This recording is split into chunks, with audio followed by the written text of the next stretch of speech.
Hi, hello beautiful people. My name is Lauren and welcome back to my channel. And today I have my second wrap up for the first half of 2021. And this is my romance wrap up. And if you missed the first one, I will link it above and below in the description. It was my sci-fi fantasy wrap up. And I talked about, I believe, 8 books there. And you should definitely go see what my thoughts were on those so that we can chat about what you thought about them or if you're gonna read them as well. So for this one, I'm gonna do something that I don't usually do. I'm going to talk about these in order of my star rating because there were a few of these that we just want to forget about them. We just let them go, put them in the past and talk about them no more. So I do have 8 books that I'm going to talk about, and they very much range from terrible, I would definitely not recommend, to love, I'm shoving it in everyone's face and you should read it immediately categories. So the first book that I want to talk to you about, I gave no rating, and I think it's one that we've heard quite enough about, and at this point you've either read this book and loved it, and in that case love that for you, I guess, or you are on the same page as me and my friends after you've read it and decided that it's terrible and should not be consumed by anyone, or you're doing yourself a great big favor and deciding to not subject yourself to this book whatsoever. And that book, of course, is Den of Vipers. And all I have to say about this book is no. Next, I have Credence by Penelope Douglas, and I gave this book 2 stars. In this story, we follow a girl who has recently lost her parents. They both passed away, and really she wasn't even that close to them. They were both famous and they were very much enamored by each other, and she was sort of this accident and they just didn't really have much to do with her. They were very absent. And so after they pass away, she's only 17, on the very verge of her 18th birthday, which is a plot convenience thing that we won't even go into. But in their will, they say that she needs to go live with her uncle in Colorado. I think it's like the wilderness in Colorado.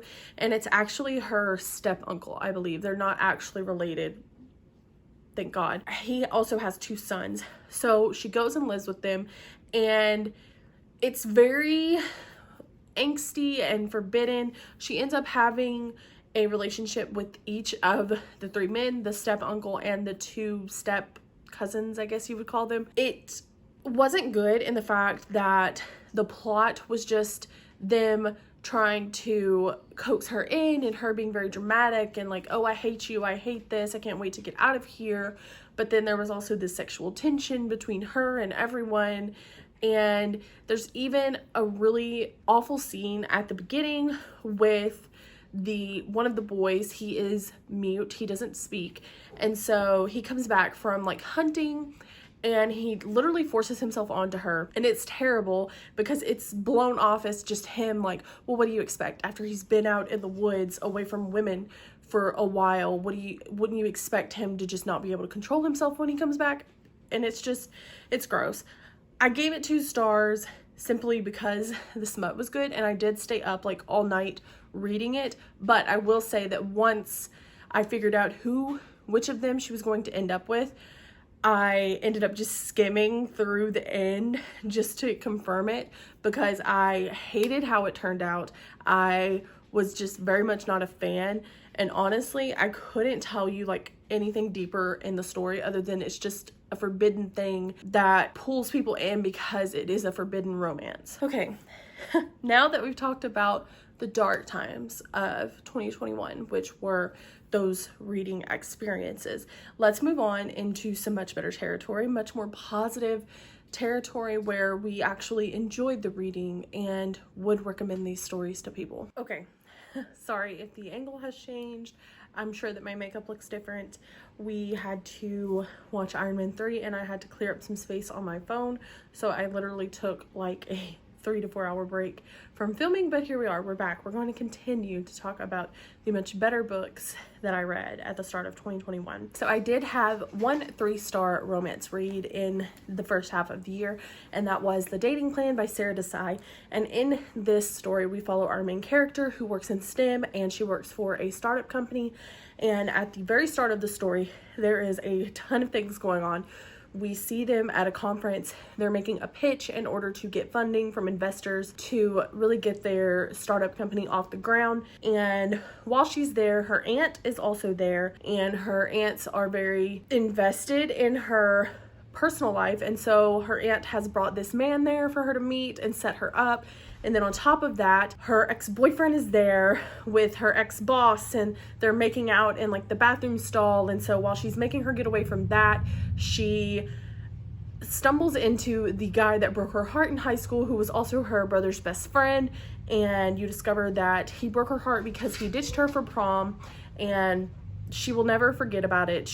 Trust me, she does not forget about this. She brings it up constantly through the rest of the book. It was a very cute romance. There were just a few things that kind of took me out of the story. Like I said, she didn't let go of the prom thing. There were several like Marvel references throughout this book. She's a really big fan, and they just felt super cheesy and superficial. And while I also love Marvel, it didn't feel worthwhile to put in the story. It just felt like something you were trying to put in to make it relatable. It just didn't work though. So when she runs into the guy that broke her heart, she tells her aunt that she and him are engaged. And so that is to get her aunts off her back and to prove to her ex-boyfriend that she's moved on and doesn't need him. So starts the story, where she can obviously benefit from a fake engagement to him, and then we find out that he can also benefit from this because his grandfather recently passed away and put in the will that Liam, which is the male main character, cannot inherit the family business unless he has a wife. And so Liam and I cannot remember the main character's name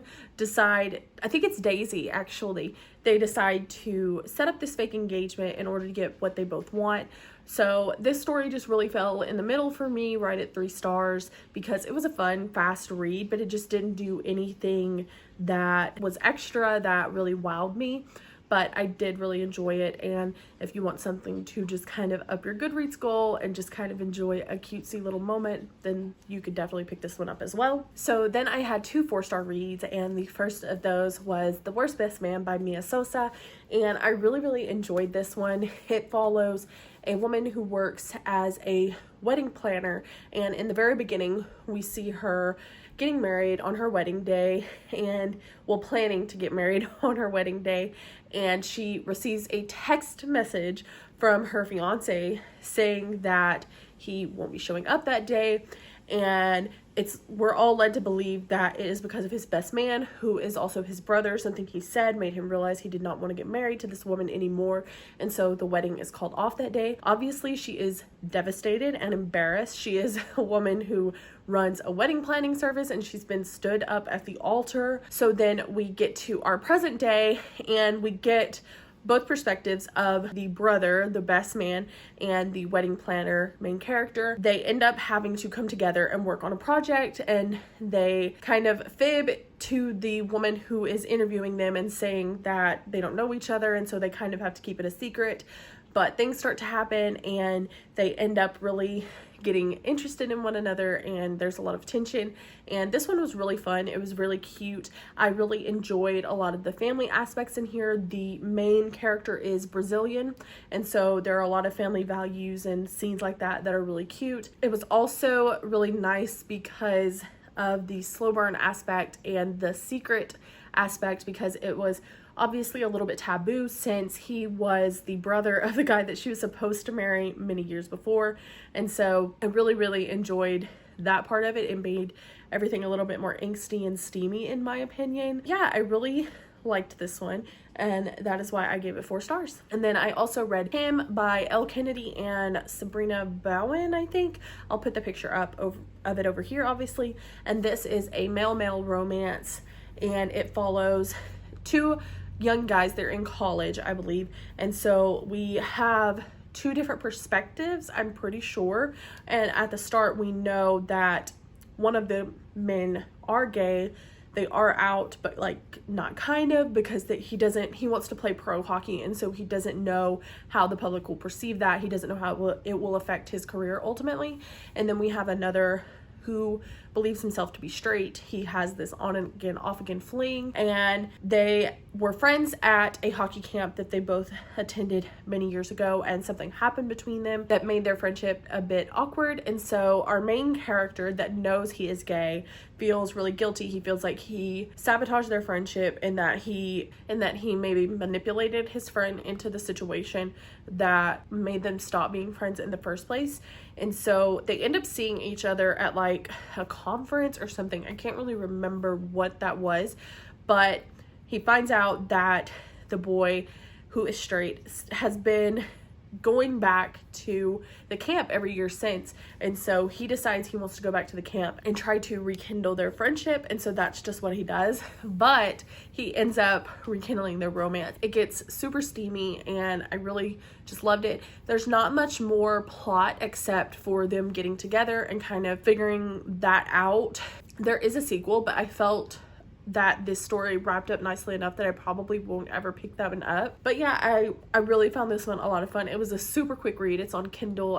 It may have even been on Kindle Unlimited, so I definitely recommend this one as well. The angst is really top tier, and even though there are two authors and I've read Elle Kennedy before, I didn't really see anything that was kind of wonky with the writing styles. Everything seemed to flow really well in my opinion, so I think it's a really enjoyable read. And now I'm really excited to talk about my 5-star reads. They are so great. And the first one is Red, White, and Royal Blue by Casey Mcquiston. And a lot of people have really fallen in love with this story since it came out in 2018. But we follow the first son of the United States, Alex, and the Prince of England, I guess, Prince Henry.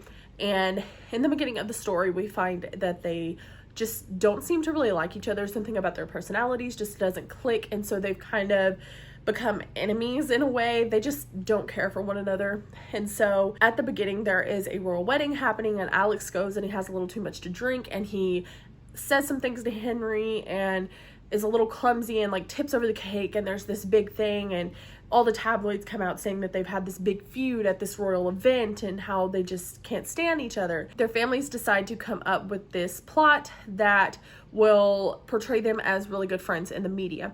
But in the process, Alex and Henry discover that they are really attracted to each other, and it becomes actually a secret romance between the two of them. There are some moments in here that are just really adorable. I will say the writing style is different than what you would be used to, especially in romances. It is third person omniscient, and so it does take a little bit getting used to, but once you get into the role of it, it's really easy to digest in my opinion. And also, I know something else that people have complained about are the really long chapters, but there are quite a few chapter breaks throughout, and so it doesn't matter once you really get into the story. I think something I didn't realize before going into this was that Alex is not openly gay, and it doesn't, that I can remember, really specify even what he considers himself to be, but he has dated women in the past, and he doesn't realize he's even attracted to men until he and Henry start this little relationship. And so it does definitely deal with coming to terms with your own sexuality. And obviously on Prince Henry's side of things, he is not openly gay, and so it talks about what that means for him being in the public eye and the anxiety and things that come with that. I laughed out loud reading this book, and there's one scene in here that just really broke my heart. It was just so hard, but this gets actually pretty steamy, and it's not like really detailed in the smut scenes or anything, but the angst and like build up towards everything really builds that steam level in my opinion. There's also really great side characters in here. The banter between everyone is just smart and witty, and I really enjoyed that part too, and that's what kind of kept the humor in some of the slower parts, I think. But like I said, I really love this one, and I'm hoping to reread it one day and tab it, because I read this like before I really got into tabbing, and so I really have been thinking about rereading this one and doing that and just marking my favorite moments throughout and writing down my thoughts. But I hope you could tell I really love this one. Okay, finally, I have what is probably my favorite romance I've read so far this year, and that is People We Meet on Vacation by Emily Henry. And I am so sad that I do not have my physical copy here to show you, because I tabbed the hell out of this book, okay? I loved this book from beginning to end. I cannot tell you how much I loved this book, okay? So before I get to raving about it, let me tell you the synopsis. We follow Poppy and Alex. They've been friends for quite some time, but at the start of the book, we find out that they haven't been friends for about 2 years. They haven't spoken, and they previously used to go on a vacation together once a year. At the start of the story, Poppy is kind of questioning where she is in life, where she is in her career, and just kind of analyzes that she's not happy. And the last time she was happy was when she was taking those vacations with Alex and spending time with Alex. And so she decides to reach out to him and ask him if they can go on one more vacation together. And it's so great, because we get the present day story of them kind of trying to rekindle this friendship and work through whatever tore them apart in the first place, while we also get to go back in time, and it alternates between present day and past day, and each past day chapter is a glimpse into a previous vacation they took. And the way it builds their friendship and really shows you how much they mean to each other up until this point is wonderful. This is friends to lovers perfection, excellence, top tier. I cannot stress this enough. You need to read this book. I mean, the slow burn, the angst. Oh my gosh, I wish I had my copy here to tab some of the things. Like, you could foreshadow, like Alex would say something to Poppy and she would interpret it one way, and you just know that's not what he meant. You want to tell her he's freaking in love with you. Why don't you see it? And it's just, oh my gosh, it's so wonderful. And Emily Henry really knows how to build up the tension. There's one particular chapter where something intense is about to happen, and then she switches to like a past day chapter, and I was like, no, you've got to be kidding me. And so I was like skipping through really fast because I had to know what happened next. The way she builds up to that final vacation that they took together that eventually tore their friendship apart was just phenomenal. And I really can't wait to read Beach Read by her. I know Mel read it recently and said it was great, that it was steamier than People We Meet on Vacation, which there is like a low level of steam in here, but just like the tension and the build up were what made this story fantastic for me. And I can't wait to see what else Emily Henry puts out there in her adult genre. I might even have to pick up some of her YA, because I know that she has some YA books out. But you guys, I'm telling you, I have a picture of my tabs from this book, and I'm gonna put it up over here. There were so many relatable quotes, especially on Poppy's end, because she's really trying to figure out where she wants to be in her career. And I think that's super relatable for everyone. At some point in your life, you start kind of wondering, am I where I need to be? There's also a little bit of like the grumpy sunshine trope. Poppy is very bright and chaotic, and Alex is straight and narrow and very dry humored, and their dynamic and banter is just so adorable. And like their little inside jokes and the way that Emily Henry would like incorporate it later, and it would either break your heart or like heal your heart all over again. I'm telling you guys, if you are looking for a friends to lovers